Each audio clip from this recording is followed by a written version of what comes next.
spotlight karong buntaga mga kapuso, hisgutan ta ang pag-eskwela sa mga tinun-an labi na ning bag-uhay lang natapos nga school year. Kumusta man ang assessment sa Department of Education inig? Unsa pay ang ayang ipatuman o improve baka sa umaabot sa pag-abli sa klase? Karong buntaga makauban nato Regional Director sa DepEd 7 Dr. Salustiano Jimenez. Good morning, RD Jimenez. Welcome sa GMA Regional TV Live. Kumusta sir so far, RD? Thank you very much Sir Nico, no, so og imong sa mga kaubanan diha, no, sa imuhang kaubanan diha sa GMA Regional TV Live, so karong buntaga, so og sa tanang mga nagtan-aw nato karon, no, so again mayong buntag. RD, daghang salamat sa pag-uban kanamo. Kumusta yung assessment, RD, sa pagtak-op nato sa school year 2020-2021? Okay, so Sir Nico, na in relation to that, no, nga ang assessment sa pagtak-op. So una, nagpasalamat lang gid ko sa ato ang mga magtutudlo, sa ato ang mga principals and all the personnel involved, no, both the teaching and non-teaching personnel, kay hibaw gyud tag unsa ka challenging ang ato ang school year 2020-2021. But at least, no, nahuman gyud nato. So last July 10 was the end of the school year for 2020-2021, and this week, karong simanaha, nagsugod pod ang ato ang mga karong simanaha o ang sa last week, nagsugod na ang ato ang graduation ceremonies o ang ato ang closing ceremony. So, based on sa ato ang mga assessment nato, nga daghan yun pod kay mga bata, no, 99 plus percent ang nakahuman gyud sa ilahang pag-eskwela sa school year. So gakod ra gyud ang tanan nga mga hagit, RD, kay this is our first year under the new normal. Yes, Sir Nico, mo na nga hinautunta nga ipadayon ang pagpakabana, no, kay nahimo nato ang school year 2020-2021 nga malampuson. We can say it malampuson, though there are some who question kay labi na mingon nga how about the quality, no, sa education. Ang amo ra gyud ikapasalig Sir Nico nga the learning continued.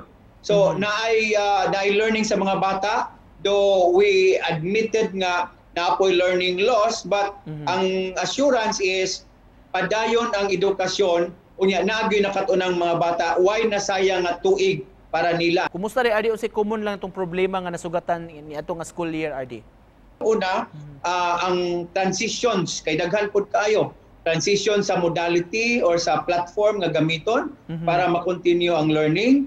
Aside from that, ang preparation sa mga modules, even the preparation sa content sa modules, ang pag-revisit sa ato ang kanang competencies, no? Nagikan sa 14,000, gihimo lang 5,000, and then ang paghimo ni ana, so dili lalim, no?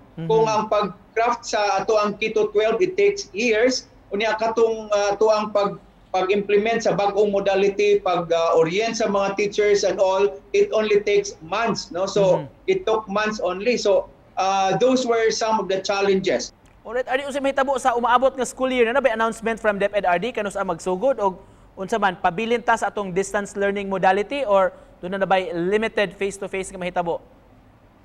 Okay, kabahin sa next school year, we in fact as early as now we are already preparing the enhanced basic education learning continuity plan. Now in the enhanced BELCP nato, giapil na nato daan nga distance learning pagyud gyapon ang modality nga atong gamiton. Though as of now we are continuing with our preparation para sa possible limited face-to-face once nga si President Duterte nanay go signal. Alright, to cap this off, RD, mensahe nimo sa atong mga viewers karon, atong mga parents, students ug mga teachers labi na sa umaabot ato nga school year, RD Jimenez.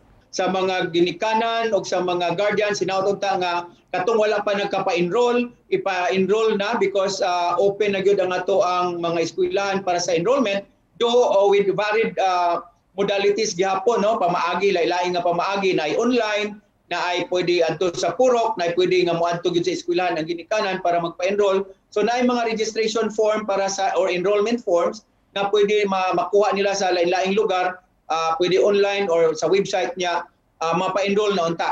Gikan sa DepEd 7 mga kapuso, Regional Director Dr. Salustiano Jimenez. Salamat kay RD. Salamat Sir Nico. Thank you. God bless. God bless you, sir.